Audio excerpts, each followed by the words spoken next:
Hey everybody, this is Joe. I'm just popping in here really briefly at the beginning of the second part of my wonderful podcast with Sedrick Cabrera.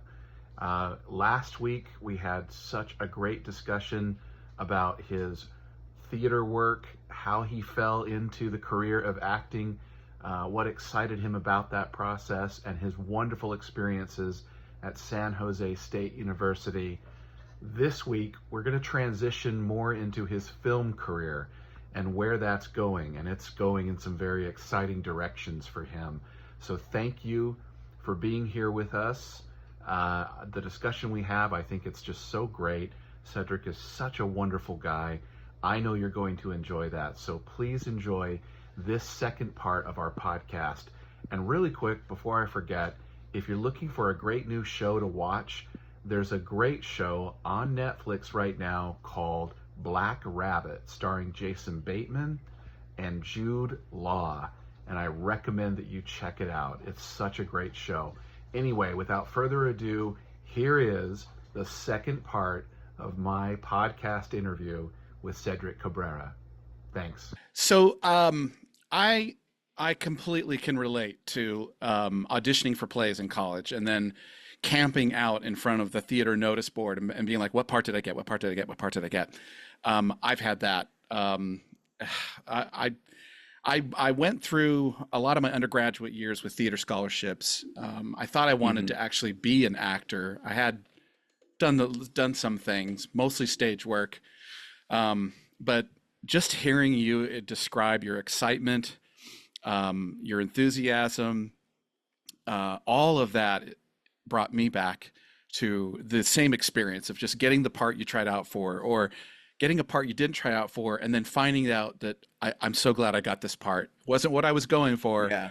And Banquo was one of them. I've played a lot of other different parts. I don't want to talk about any of that because I really, really want to talk about your film, your film work. Yeah. Because, and by the way, I lived in Stratford upon Avon in England for grad school. I got to see, Judi Dench and Patrick Stewart and Ian McKellen and all of these great and famous classically trained actors in plays. And so anybody that, I can respect their film careers, but I have so Mm-hmm. much more deeper respect from somebody who comes from a foundation where there's a love and a discipline for theater that they never leave it. Like you'll see these actors, they'll do their movies, they'll make their money, and then they'll come back and they'll start doing plays again. And I feel like I guess the question I have to ask is theater going to continue to be a part of your acting life going forward? Oh my gosh, yeah, no. The theater will always be there. Theater continues to be there, like right now, whether I'm on stage or advocating for it, from these like, that's the thing though. It's like everything as an artist, things change, and you kind of evolve in these certain ways, and sometimes you can use that leverage to help out. And so right now it's like, oh, like I'm at this point where I'm able to sort of advocate or help, for different spaces or people that I collaborate with, that are still like heavily doing the work in theater. So whether it's like, as a consultant or teaching, like I still teach a lot, like, in especially like for theater and doing all that, so it's never gonna go away. And then as far as like me personally being on stage, oh my God, no, dude, I love the stage. Like I absolutely adore it. And right now it came back to me that I never answered your original question of like, what's the difference? Oh, And yeah, that's all like right. of stage and film, and it's like, oh, like I have this like equal love for both of them, but the stage is so, there's such a richness to it, because you come together with these folks and you sit around a table for like a solid week and just debate and talk and understand like what makes these characters who they are, and how you shape this world together as a group. And you have that time to really dissect and break down and talk about it.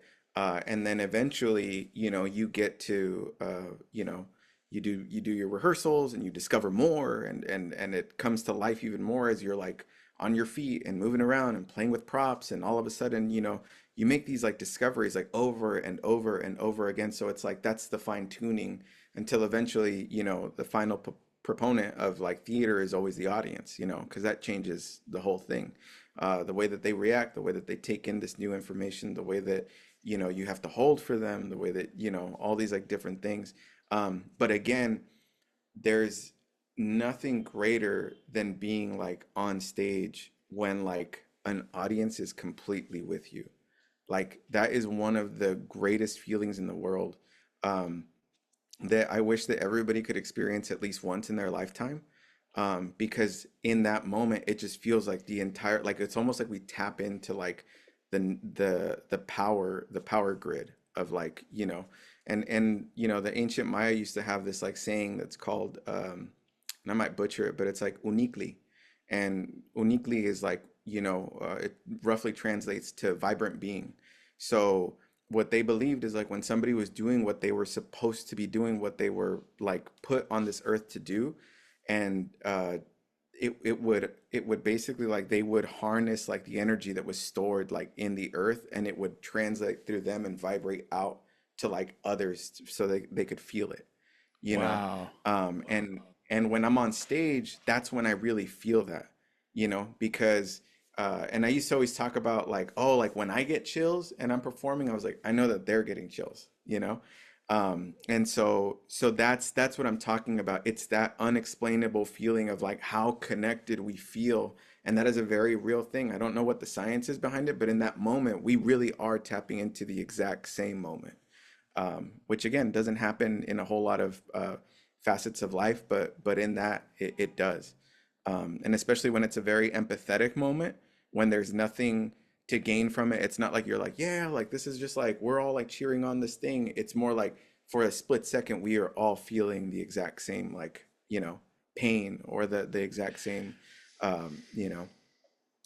Go ahead. You had a Yeah, no, I'm so glad you brought that up. That and I 100% agree with you. It doesn't always happen on stage when I'm looking back at when I was acting on stage years ago, of course. But when it does happen, you're absolutely right. It's the most exhilarating feeling, and it's almost indescribable. And you're yeah, right. When you feel it, you get almost a telekinetic sense that they're feeling it too. And it's yeah, they're I mean, the Greeks, they would kind of call that catharsis. You would go and you would go to the theater, you would watch tragedies, and you would watch horrific scenes or horrific examples of pathos or sympathy, and then you would have, an emotional response to that. Um, in a much lesser sense, we can get that in film, I think. yeah, And I mean, bringing it back, I had that watching The Long Walk. And I think it yeah, was because of the current events this week in America that we had. And I watched, and I hope I'm not spoiling this, that love is the answer. That's what I got out of that. And I went alone. I had my son was going to come with me, and he changed his mind at the last minute, and I ended up getting his ticket refunded. So I went to the cinema alone. I'm like, I don't mind. The seat next to me will be empty. That's fine. Leg room for me. hmm, And and I'm kind of glad he wasn't there. I mean, I'm not like wooden, or I'm not made of stone, but I got a little misty eyed watching The Long Walk. It's a beautiful yeah, film, which I think it could be a play. I really think they could put a play on about it. But um, with cinema, with your work in front of the camera, it seems like a lot of that energy that you get from working with a cast and rehearsing and rehearsing and rehearsing and finding and making new discoveries and finding levels. It's something about film, because of budget constraints. It's more immediate, and so you kind of yeah. have to be ready to go when it's ready to go, right? I mean, generally movies aren't over rehearsed like theater, generally. No, no, yeah, and that's one of those biggest, when you make that jump, because you talked about like, oh, is it different? It is. It's a totally different energy. Still the same foundation, still the same truth, Yeah. but The mechanics of it are a lot more fine-tuned and subtle, uh, but also just like the immediate response, because you know you have like it's hard to, and it takes a very special breed of like somebody to be able to pull that performance when all the elements are like completely opposite of what you're trying to play. Like in theater, it's like all the elements are right now, we are in this moment, and also in theater, it's like you've been playing every moment leading up to this. So when you get to the climax, you're there emotionally. But Mm. in film, you might shoot the climax like first thing, you know? And then you're like, "Oh, great. Okay, let's wind it up. Here we go, you know?" So it's very unpredictable in that way. And as an actor, um, you you know you have to be very ready for that. And one of the things that I also talk about when it comes to like those differences, it really is like, you know, it's how quick you can process and make a decision that is smart and educated.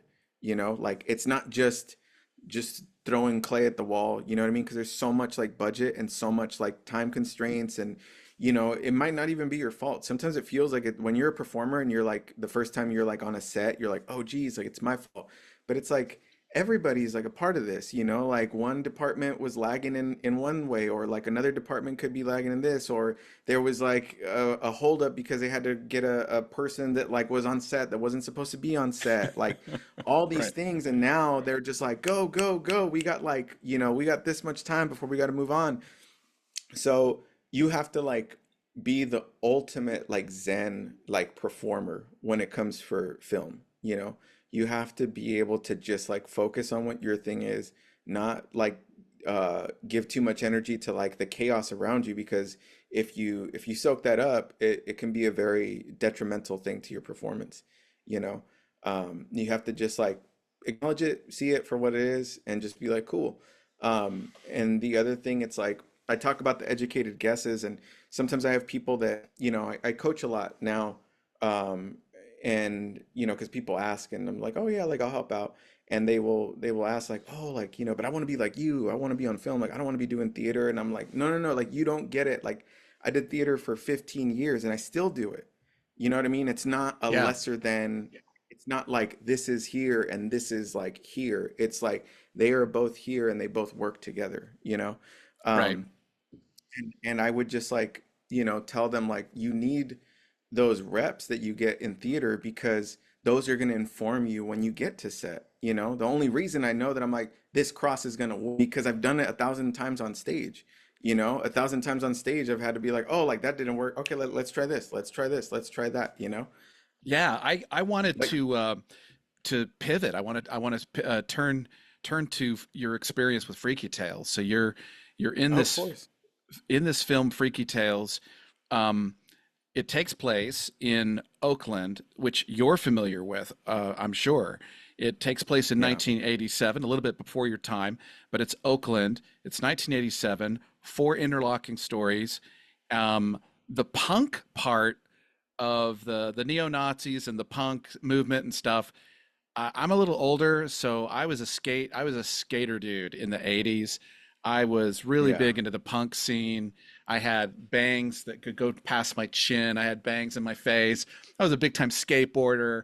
I liked the Dead Kennedys, and I liked the Sex Pistols, and I liked all of these great DRI, Dirty Rotten Imbeciles, and Minor Threat, and the Sonic Youth. I liked all of these really cool punk bands, but then some of my friends started falling in with skinheads, and that was a real thing.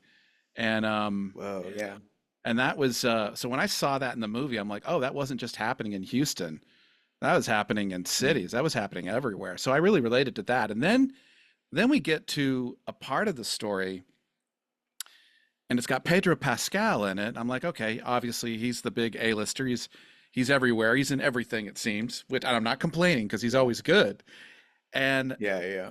then your character comes onto screen, and it's just so memorable. It's not like they gave you a whole bunch of dialogue, but what you did have was, one, you had screen presence, which I loved, and two, it wasn't what you said, it's what you conveyed through the screen in these looks, like the police lineup, and with the girlfriend in the car parked outside the video store. And by the way, the video store has Tom Hanks in it, so it's a bit of a spoiler. So, so um, uh, I mean, I um, instantly, instantly memorized. I mean, an indelible impression about your role in the film, and there was a great actual kind of healing message. I Yeah. hope I'm not giving it away. Forgiveness. Yeah. And putting something that was horribly wrong, putting something right. I don't know if you wanted to speak to that, and then maybe share any experiences you have on set, maybe. And let's face it, for clickbait purposes, what was it like working with Pedro Pascal? No, working with Pedro was like, I mean, it was just like one of the most surreal experiences of my life, you know? Um, it's insane because we shot that film about like 3 years ago. So Okay. this was just before, before the mega boom of like Pedro. So it was like just before The Last of Us, of course, before Fantastic Four and all the other films that, he's had recently. So at the time, like I knew him from Narcos. Like that's where I Yeah. remembered him as Agent Pena. And he was like so phenomenal in that and just had such an intense presence like on screen that just commands a lot. And it was really, really, memorable for me. Um, loved him in that. And I was just telling somebody like kind of like about the overall of like being a part of the project, but like meeting him for the first time, like I met him at, like on the my very first day on set. Like I think we had like a 4:30 call time, and then like around 5 a.m. they were like, "Oh, like hair and makeup wants to see you," and I was like, "Oh, for sure." So I go to the trailer, and then and the last seat of the trailer is Pedro, and then I was just like, "Oh, snap!" Like, and then they were like, "You want to come sit next to him?" And I was like, "Yeah." And then so I go and I sit in the chair next to him, and he was like, "Hey, good morning. Like, I'm Pedro." And I was like, "What's up, man?" Like, "Yeah, I know who you are." And he's like, "Cool." He's like, "So we're gonna be working together." And I was like, "It appears so." And so, anyways, we just talked for like a brief second, but nothing too crazy. It's like 5 in the morning. None of us have had our coffee, and also like I'm very very respectful and weary of like just respecting everyone's process. Sure. And until I'm working with them for a little bit, I don't know what it is. So it's like I don't know how much he wants to talk. We're like when you see the film, we're like in an opposition, but it couldn't be further from the truth. Like in reality, like we were just very like he was super friendly and very welcoming and very opening or very open, and just a total like sweetheart. He was just like the best, like one of the greatest like co-stars I could have ever asked for, especially for a scene like that is so intense. But yeah, like we met and got to really like talk like as the day went on. Of course, like you give people their space, and eventually they kind of on breaks, when they're resetting up shots and stuff, and you're hanging out in the little holding area, then they might come and be like, "So like what's up with you?" And like, Yeah. and so Pedro like came and talked to me a couple times. And he at one point it was like the funniest, because two really funny like little stories with Pedro in that regard. Like the first one was like we had we were just kind of hanging out in the back. I think it was like day one because we were still in the video store. And then he was just like, "Oh," he's like, "So what's going on with you?" And then I was like, "Oh, Pedro, like I mean, I'm just like, and this is kind of it, you know what I mean? I don't know what else is. I mean, this is like the biggest thing I've done to date. So like, I mean, I don't know. We'll see what happens. And I was like, "What about you?" And then he was just like, "Oh, like, well, like I'm gonna be flying out to like Brazil like in a couple days because I got to go to Comic-Con out there, and then I Wow. have this coming up, and so he was like, I have a project coming up." And then I was like, "Oh, like which, like what is it?" And he's like, "Oh, it's like it's not out yet, but and like nobody knows about it just yet. Like it hadn't even been announced." But he was like, "Oh, it's like based on a video game." And I was like, "Oh, really? Like which like what video game, if you don't mind me asking?" And he's like, "It's called like The Last of Us." And then I was like, "Oh my God." And I was like, "Dude, that's gonna be like a huge hit." because my creative partner Eric Gutierrez, he's a huge gamer, and I remember that when The Last of Us had come out, he was like, if anything ever got adapted and was like a surefire like hit, this one would be it, you know? Mm. And because it's like already such a cinematic game to begin with, that he was like, oh, this is just like it's a guaranteed like, you know, a guaranteed like hit. And I was like, dude, I don't know, but I feel like it's gonna be great. And like, you know, like I was excited. I was like, and I was telling him about my friend and how he said that, and he was just like, oh, like yeah, like well, he's like, I hope so. You just never know. You never know with these things. Like you Hmm. might do something that you think is like you're like, oh, this is gonna be a hit, and then it just, you know, for whatever reason, it's not like it doesn't pan out the way that you thought. He's like, so I hope that people just receive it well. Like we'll see. But he was talking about the shooting schedule and how they were up in Canada, and he was like, oh, it's just like it's an intense show to shoot because you're like in a, you know, post-apocalyptic environment for like 12 months at a time or whatever. Um, and I was just like, oh, well, yeah, for sure. Uh, and you know, that was basically like he told me about that, and then about like a month later, it was like announced that, you know, it's like, oh, like Pedro Pascal is going to be in The Last of Us, and it's premiering next spring, and you know, look out for it. Like, and it was just like it was crazy, you know. And then of course it came out, and like he just like, you know, it was a mega boom. Yeah. That was like my first little kind of funny story. And then the second one was like, you know, we, it was also on day one. We had this like, you know, we were doing the sequence, and then we were in one of the little like areas to wait, and then he was like, oh, you know, we were just kind of sort of like talking about, you know, the script, and not anything crazy, like really like we weren't doing any table work or anything, but he was just kind of like, oh, like he's like, the script's really good, huh? And then I was just like, yeah, like it's, I mean, you know, it's like really, it's fun to read. And you know, he was like, oh, he's like, which one's your like, did you read the whole thing? And I was like, oh no, Pedro, like I was like, I'm not like on that level. They give me like my little sheets, like whatever I have to say or whatever I'm doing, that's all I need to know, you know? Right. Right. And he was like, oh, he's like, so you haven't read the whole script? And I was like, no. And then he was like, do you want to read it? And then I was like, yeah, I would love, like, I would love to, but, and he was like, oh, he's like, hold on. And he pulled out his phone, and he pulled out the script on his phone. And he gave it to me. And he was like, oh, he's like, you could check it out. He's like, my favorite's chapter. I think he really liked, chapter two with like, you know, and Tyson Barbie, the rap duo. Yeah. And, so I was like skimming through it, and just like, you know, because I'm not gonna be able to read the entire like script in that like little 15-minute break, Right. but we're like skimming through it, and then he was just like, yeah, I'm kind of, and then he was just like, oh, like I'm, you know, I'm kind of nervous and excited about tomorrow, and I was like, why? What's tomorrow? Like, he's like, oh, like you don't know who's coming, and then I was like, no, and he was just like, he was like, oh, Tom, and then I was like, Tom. He was like, Hanks, like Tom Hanks is coming. He's gonna be the video store clerk. And I was like, Tom Hanks is in this?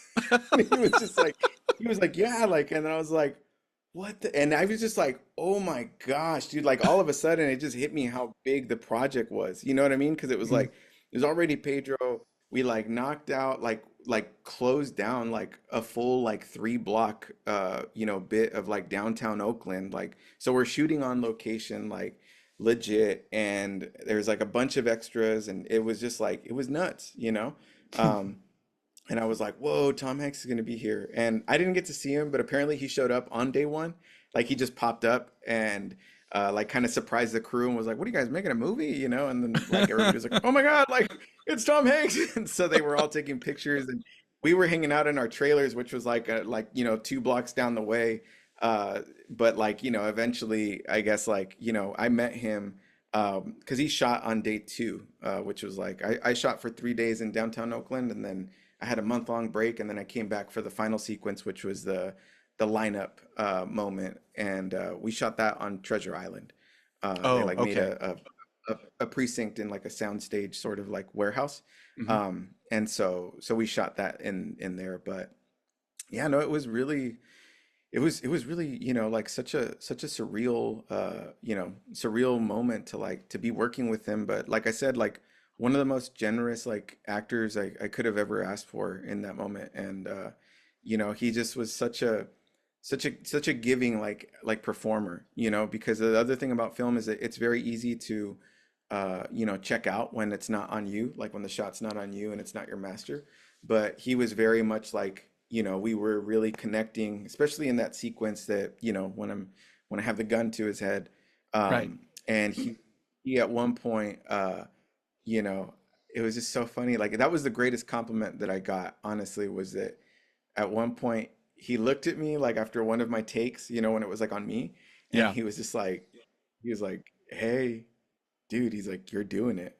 And then I was like, Oh, "Dog," I was like, "Dog, we are doing it. Like we're doing this together." You know what I mean? Like it's not just me. And he was just like, "No," but he's like, he's like, you're really doing it." And then I was like, "Oh, thanks, man." And then when we got to his shot, like his master, then at one point, he asked me, he was like, "Hey," he's like, "Cedric, can you give me one of yours? Like, can you give me one of the takes, like the ones when you're really, really going for it? Like, I yeah. want to use it." And then I was just like, "Yeah, dog, I got you." So, it was just like, again, it's like this, we felt very like, had a blast. Like we just had a really, really good time, like with Pedro and also Natalia, who's like in the scene with us. We just had such a blast, and such a good time, like, on set and working together, and just couldn't have asked for a better person to be a part of that, you know. He sounds like everything you hear about him. It sounds like he has as much love as Keanu Reeves does. Generous behind the camera, generous in his personal life. Just a genuinely good soul, a kind dude. Yeah, yeah. That's No, really, awesome. really sweet guy. Yeah, super, super cool. So, Cedric, what kind of roles are you most passionate about when it comes to where you'd like to move and go with your career? What roles? And I'm mostly thinking about television or screen roles. Yeah. I mean, for me, like I think that what I'm most passionate about, I always am drawn to characters that just feel um, like genuine people to me. And what I mean by genuine people is that they're not perfect, but they're like trying their best to be the best version of themselves, you know? I find when someone's just like, oh, like, and then they're awesome and happy-go-lucky like all the time, it's okay, but it's not much of a challenge to do. And the same thing, like anytime that I've done like like Freaky Tales, like let's say like theoretically, I remember that when the movie came out, some people were like, "Oh, there's the bad guy," and I was like, "Oh, if you think of him as the bad guy, then I don't think you really watched it, you know." Right. And that was on purpose, like the way that I played it, because I could have totally played it like just like a macho, like Hollywood bad guy that's just like I'm just like not afraid of anything, but Yeah. I really thinking about like my upbringing and my community and the people that I knew growing up and the understanding that you build as an adult of how susceptible these like kids are, and how they really are just like really afraid and looking for answers in a world that doesn't necessarily listen to their voice, and the only way that they know to get a moment where someone's going to actually listen to what they have to say is to hold a gun or a knife to them. And in this moment, in Freaky Tales, when you get a chance to check it out, I think that that's what it is. It's just a plea of why. I don't think that his intention is actually ever to really shoot him. It's just, I need to know why you did what you did. I want to know like why that happened. Um, but like all things, when there's no, again, talking about where we're at as a society, to our point earlier, when there's no healthy creative outlet or a way to ask those whys or process those whys, then you end up in those situations. And in the case of the film, it's a tragic accident, which is, he doesn't shoot first. It's a casualty that happens, but that's the reality of like a lot of events like that happen every day, across America. Um, a lot of accidental moments that have very, very real consequences and very real endings in some ways. Um, so so in that regard, like he was one, like Antonio was one of those characters that was, like you said, on paper very short, but as Hmm. an actor, I built a whole like world for him that was like that just made it a lot more real for me, and also just was like, I've never seen it like that. Like people are always like, "Oh, I want to be the bad guy. Like I want to be tough." And I'm like, "This is a kid. He's a kid. Like he's not a like somebody that's going to be like all, intense like, Go ahead." Sorry, I when you said kid, I was about to ask you. You did something.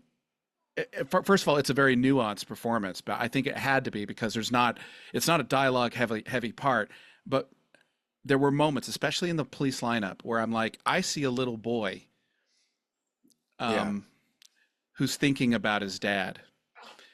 I see a little Yeah. boy who's upset about what happened to his dad, that his daddy was taken away, and now Yeah. he's a man, and I mean that came through in your performance. There was my dog is whining behind me. He's there was pathos. There was real raw. There was something, and again, it's that intangible thing where I felt sympathy for your character in spite of doing something accidental and horrific in response to what happened to you as a child. Um, Yeah. I thought, no offense, I guess I'm biased because you're on my podcast and no one else is, but your of the four stories in Freaky Tales, the one you had with Pedro is my favorite of the four stories. It just is. It's the most meaning. Thank you.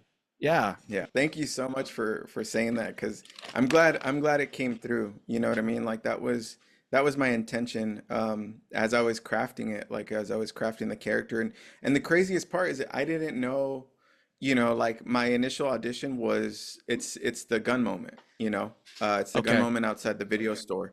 That was the initial audition. Um, and I sent in a self tape, and then they were like, oh, like they want to bring you for a callback. So we did a callback, like about like maybe like 2.5 weeks later, I got called in, and it was on Zoom. So we met, and I met, Ryan Fleck and Anna Boden, the co-directors, and they were super cool and very excited to meet me. And they were like, "We loved your tape. We're very excited to see what you got." And then we did the same scene. They were like, first one, we just want you to do it like how you did it in the tape. And then they gave me some adjustments, and it was just more to see like if we ask him to do something, is he gonna freeze? They do that, like it's like, oh, like Sure. are they gonna actually be able to deliver it a different way than what they rehearsed? And again, the theater background helps in those situations, because you're not stiff and you're like, oh, I can try this, I can try that, I can try it, because I've done it. But like we did that sequence, and then they were like, okay, and then they threw me a curveball, and then they were like, I think Ryan was like, he's like, okay, so there's a sequence that it's a little weird. It's almost like it's kind of like a superhero movie, but it's not. But it's almost like you have this power, and I want you to just embody like as if you have this power, and you're trying to kind of like take someone out with your mind. And I was like, oh, great. So I did what I ended up doing in the movie, and he was just like, he's like, that's great. He's like, that's it. Yep. He's like, okay, cool. Like, we're gonna, like, do you want to be in it? And then I was like, yeah, like I would love to. And he was just like, great. Like, we'll be in contact, and, like, they'll send you all the stuff. And I was like, oh my God. And then I was just like, I can't believe I booked it. Um, and it was when we were on set that Ryan eventually, like, he was just like, it's crazy that you did that. That's, what we're asking of you. He was like, you just nailed it. You did exactly what I had in mind. And he's like, and Ryan's such a huge movie buff, and specifically of those B-list movies, he like loves them and has such a passion for them. He's like, it's and Freaky Tales has so many references to cinema of that age. And he was like, this is a direct reference to a very famous film. He's like, it's crazy that you did it. He's like, have you ever seen it? And I was like, what film is it? And he's like, Scanners. And I was like, I don't think I've ever seen Scanners. And he's like, Wow. dude, he was like, it's nuts, because in Scanners there's like this iconic sequence, and they like, shake their head, and then all of a sudden, the head explodes. And he's like, and you did that just like on the very first, like, can you try something like, and you just did it. And I was like, oh my God, like he's our guy. Like that's it. Like I don't need to see more. Um, and so it was crazy. And yeah, because he was just like, he's like, have you seen Scanners? And I was like, no. And he was like, oh man, you nailed it. And da da da. And he was like, anyways, he's like, watch Scanners. He's like, watch it tonight if you get a chance. And I was like, all right, cool. Um, but but anyways, yeah, it was just a really, really good time. Awesome. I obviously I want to talk a little bit about, I mean, as we close up, because you've been so gracious with your time. I want to give you back the rest of your Saturday. But so, but there is you have other work, obviously. You've got upcoming work. Some we can talk about, some we really can't talk about, and I respect that. But you have a film, I think, if I'm not mistaken, it has a limited release. It just got released, I think, this week. If I'm Hmm. not mistaken, it's called Dreams. It stars Oscar-winning Jessica Chastain. Is that right? Hmm. And Correct, correct. I don't know if I'm saying his last name right. Rupert Friend or Rupert Friend? Is it Hmm. Friend? Friend? It's Friend. I get it wrong. I'm so sorry. Rupert's not going to come on. Sorry, Rupert. Okay.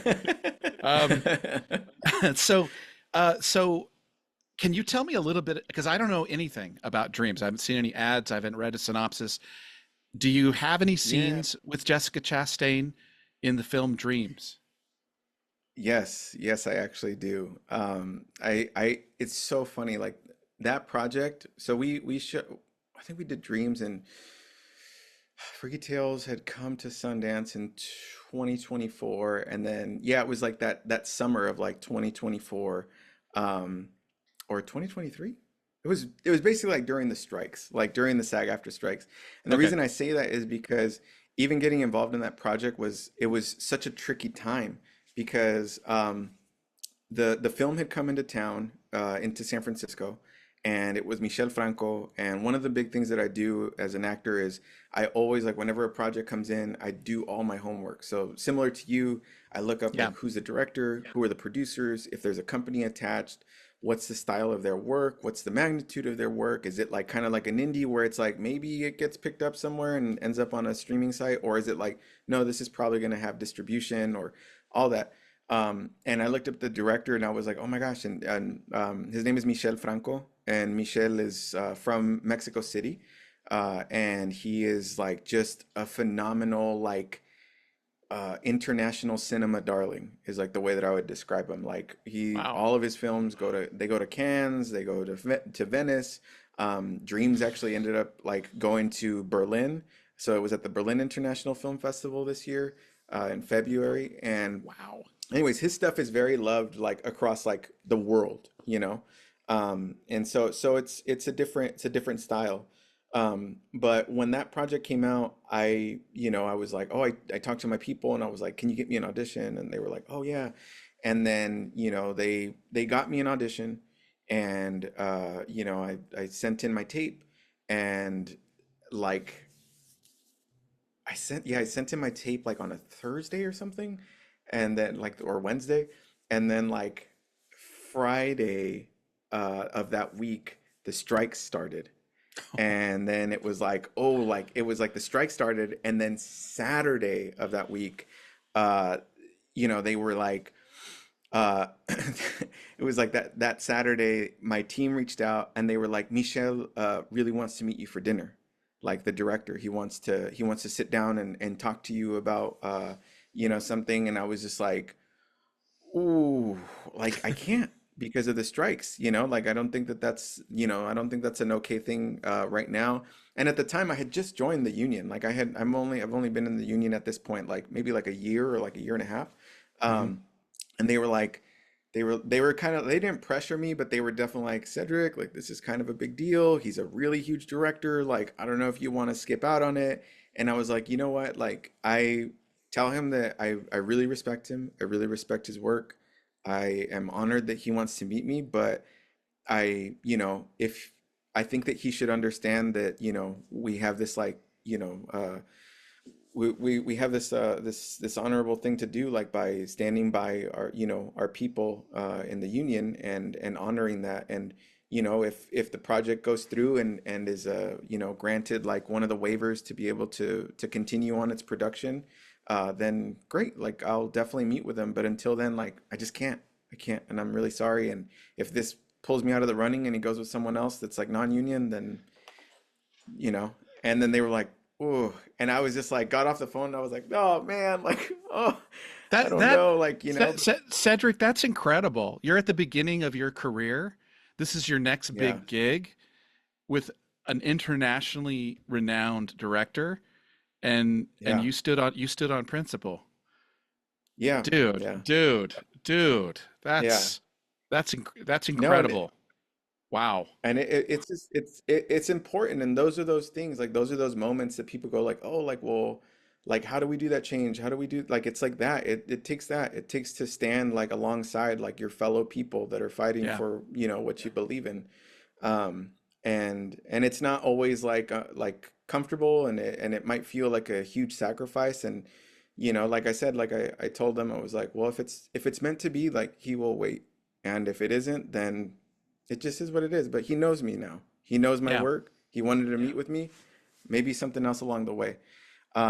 And that was that. And then it was the most excruciating like 3 weeks because they had applied for the waiver.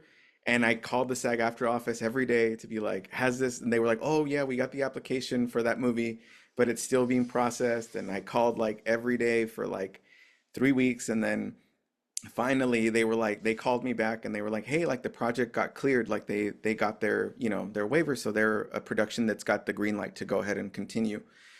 And I was like, oh man. So then I called my people and I was like, can you like see if he still, and they were like, oh my God, yeah, he still wants to meet you. Then they set up the time and they were like, oh, like he wants to meet at this restaurant. And there was like a change and they're like, now he's gonna meet at this restaurant. And I was like, okay, great, like I'll go. And so I go, and you know, it's like just Michel and Isaac Hernandez, who is the co-lead in the film, Okay. who is this, you know, world-renowned like ballerina, like a ballet dancer. And you know, they were just sitting there like, you know, at dinner, and just like they were like, oh, like have a seat, like welcome, thank you so much for coming. And it was all in Spanish, so we talked in Spanish for the whole time, right? Hmm. And you know, he asked about like where I, you know, where I grew up, like what nationality like I was, like do had I ever been to Mexico, like how, you know, like just all these like little things, like where's your family from, and just kind of like we were just talking, like spoke and had a really good time. And it was funny because I realized that the purpose of that meeting was because eventually he said, you know, in my experience, and again, this is all in Spanish, but he said, in my experience, working with like a lot of like Mexican American actors, especially here in the US, a lot of them say that they're fluent in Spanish, but then outside of the lines, like that they memorize, they're actually not. Hmm. And he was like, he's like, you are like, you're totally like, I can see it, I can hear it. You understand it, you understand the culture, and you're not going to have any issues if something pops up. And that's important to me because I really like to not dictate the moment. I let the moment let me know where it's going, and I need people to be on that same level. So it's great that you can do this. And I was just like, oh yeah, no, of course, like, you know. Um, and he was like, yeah, so he's like, so he's like, yeah, like, well, let's do it. You know, the part is yours. And I was like, like nuts, you know? Wow. And I was originally going to play like a bartender. And then he said, he was like, you know, he's like, you auditioned for this part, and you know, if you want it, it's yours. Uh, but he's like, I'm gonna be super honest with you right now. Uh, there is a strong likelihood that that part ends up on the cutting floor because it's not crucial to the story. I like it. It's a good moment. You did great in your tape, but I just know that it might end up getting cut. Hmm. Um, but there's another part that I didn't put out because I didn't think somebody would be able to handle it.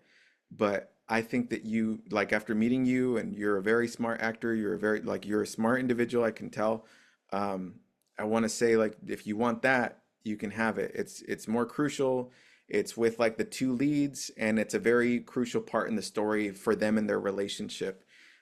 So if you want that one, you know, we'll do a tape, and then you know, and I was just like, yeah, dude, I want I want that one instead. And he was like, great. So then I'll send you the stuff, and you know, that was pretty much it. That's how I got involved with the project. And I didn't. They kept talking about the actress, but the actress wasn't there, you know, and Yeah. they just kept saying this actress is very, you know, like they're a real actress, and they're very like about their process, and very, like, you need somebody that's going to be able to basically punch up with them and keep up. So he's like, yeah, like you can do it. I can tell. And then I was like, oh dude, like thanks. And we left kind of like that. And yeah, like I ended up, getting my new sides and my new script and going over it. And then eventually, we get to shooting, and yeah, it was just like, I have a brief moment, and I basically am like a waiter in the project, that goes to attend these two characters in the film, that are together, in this moment. And they have this kind of like, I have an interaction with somebody, and then that kind of leads to a little bit of a conversation with someone else. And so anywho, like it wasn't until I got to set that all of a sudden they were like, oh yeah, like, here comes, like our main actress. And then I just turned to somebody, because by this point I had done a few films in the Bay, and so I knew a lot of the crew members. And so I was just asking people like, hey, like, who's the person who's like number one, or like that's gonna be here. And they were just like, oh, it's Jessica Chastain. And I was like, what? I was like, excuse me. And they were like, yeah. And then they were like, oh. And then at that point they came, because she came through like the back or something. And then they were like, oh, Cedric, like, like Jessica's in the, or like, everybody's in the restaurant, they want to like go for a rehearsal, so they want to invite you in.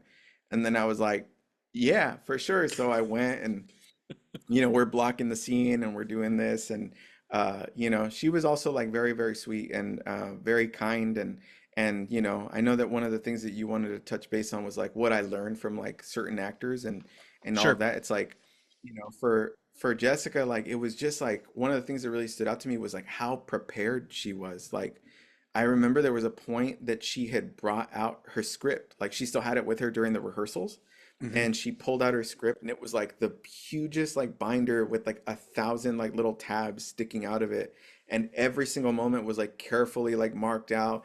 And like when Michelle was like, yeah, like I wanted, like, when we're talking about this and that, and she's like, hold on, but like when we talked about it, and she would go and be like, look, like this is what I have. And we kind of like, he's like, yeah, but and so they were like debating creatively. But she was just super, like, it was just like, I felt like I was like, wow, this is like almost like someone that's like a lawyer, like, you know what I mean? Like there was that level of specificity with like each moment, and how carefully every single like word and shift is thought out.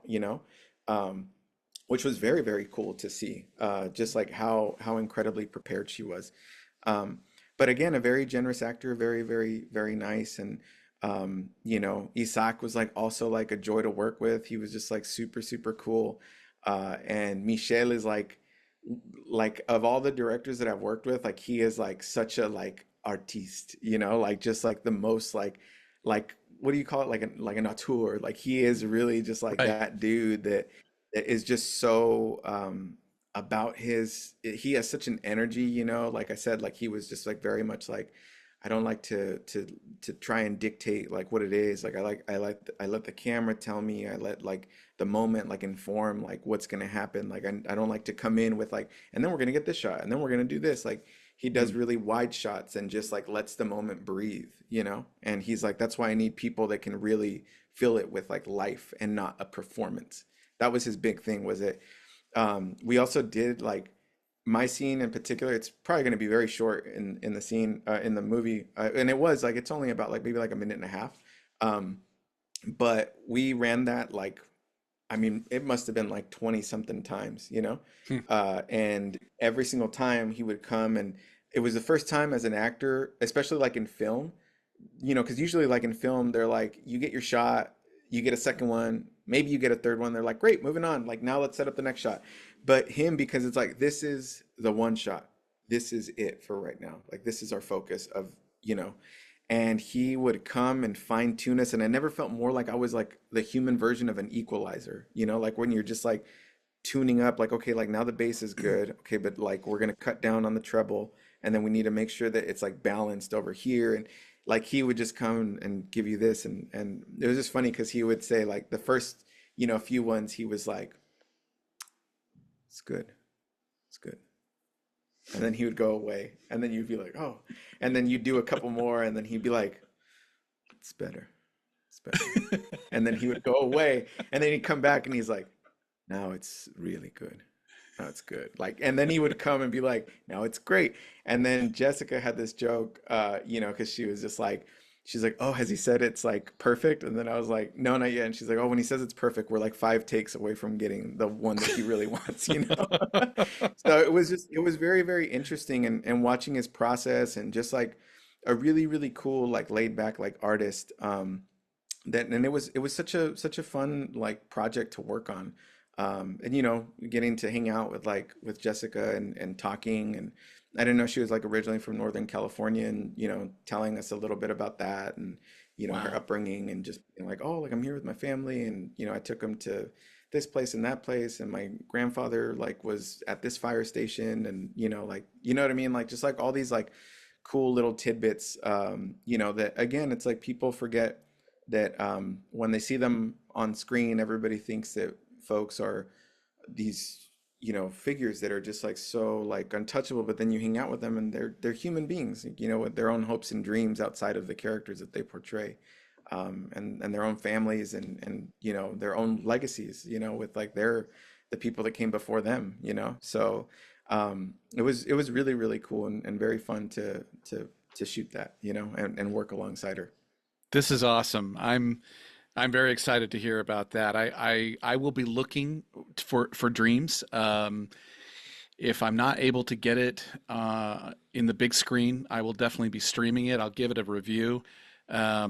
And I'm going to continue to follow your work, Cedric, because already I like the roles that you're selecting, that you're picking, and I like, again, I've said it before, but I love that your foundation is firmly in theater, and the Yeah. collaborative process of working with a team, and all of that. You're very community minded when it comes to your acting career, and you're gracious, which comes through. I very much enjoy this. I have had such. It's been 2 hours. I've had such a great time talking with you. I feel like I could fill another couple more hours with you, and I'm Yeah, sure. yeah, yeah. No, likewise. It's Yeah. the feeling is mutual, Joseph. Like you made it very, like I said, like interviews really are like a dance, and you can have people that step on your toes like all day long, and you're just trying to be like, let's just get to the end of the song.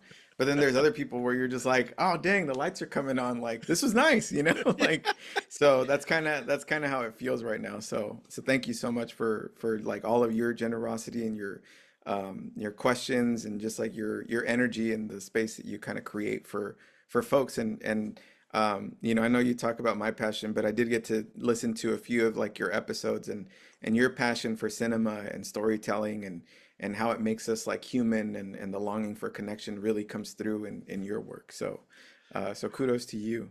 Well, that is. Yeah. Thank you. That is very kind of you. I love movies. I love talking with creatives. I love talking with artists. A few weeks ago, I had an author from England on, who was writing about the Prohibition. She's from England, and she was writing about America's Prohibition. And I just like talking with people who are artistic, creative, who are putting things out there. And because I believe, and I know I'm kind of soapboxing here, but I believe that the stories we tell is how we heal, and how we can learn and empathize with cultures outside of our own little bubbles, our own little social bubbles. And so, for what you're doing for Latinx representation, for what you're doing as a native Californian, for the roles that you are playing, and your passion and your optimism. I'm excited for where your career is going. I'm going to be paying very close attention, and I'd love to have you back when there's another big project that you just can't wait to talk to me about. I'd love to have you back. Oh my gosh, no, absolutely. We'll definitely, be back, and hopefully sooner rather than later.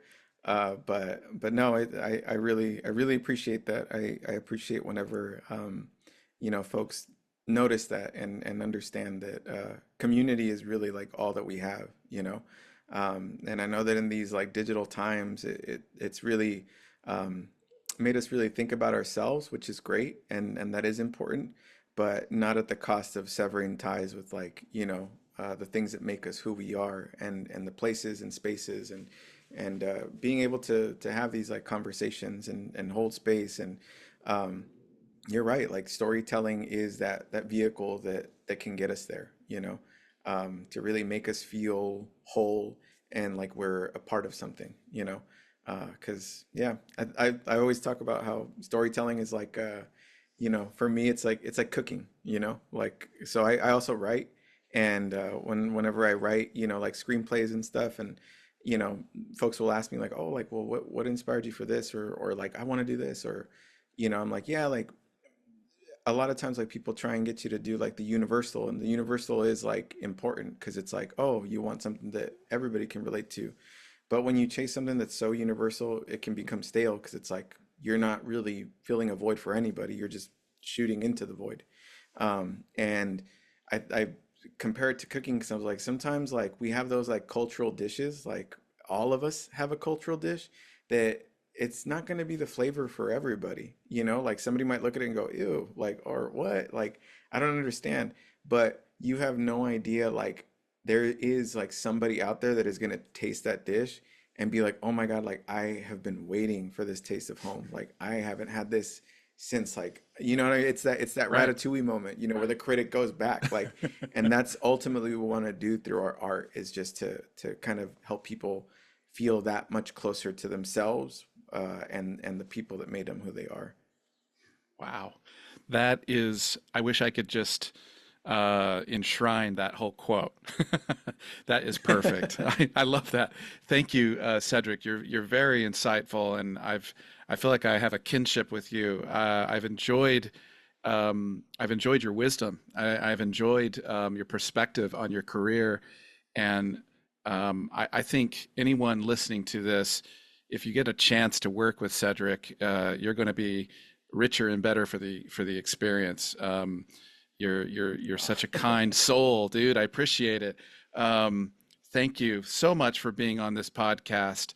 I'm going to be looking forward to Dreams. I know there's a few other films that you got coming down the pike, and we'll be looking at those later. And like I said, for anyone that would like to see what Cedric is doing best, the best way you can probably see that is right now on HBO Max. You can stream Freaky Tales. It's kind of like Pulp Fiction. It's 4 interlocking stories. I think it's an instant cult classic. It's right up there with Buckaroo Banzai. For me, it's right up there with so many great classic films, but it's done very well. It's done very well. There is a Tarantino-esque vibe to it, which I really, really enjoyed. So you will get a chance to see Cedric and Pedro Pascal in scenes together. And again, from me to you, Cedric, thank you so much for your time today.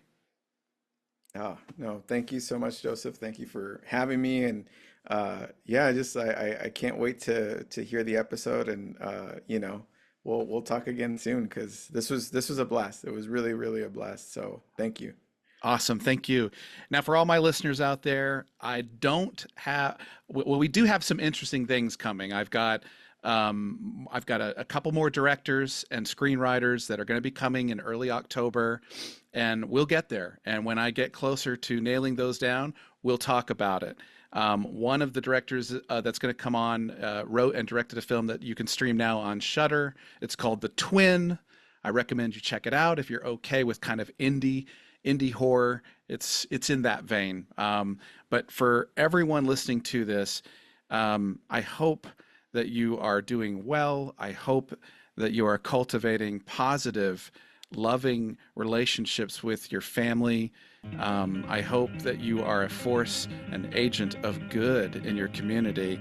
More than that, I hope that when you look in the mirror, you are nice to the person on the other side of that mirror. I think we need to have more kindness, more love, more support for who we are. We can be so hard on ourselves. Just keep being you, and keep being positive, and keep getting up. Anyway, that's enough for me. I'll see you next week. Thank you for joining me. Bye-bye.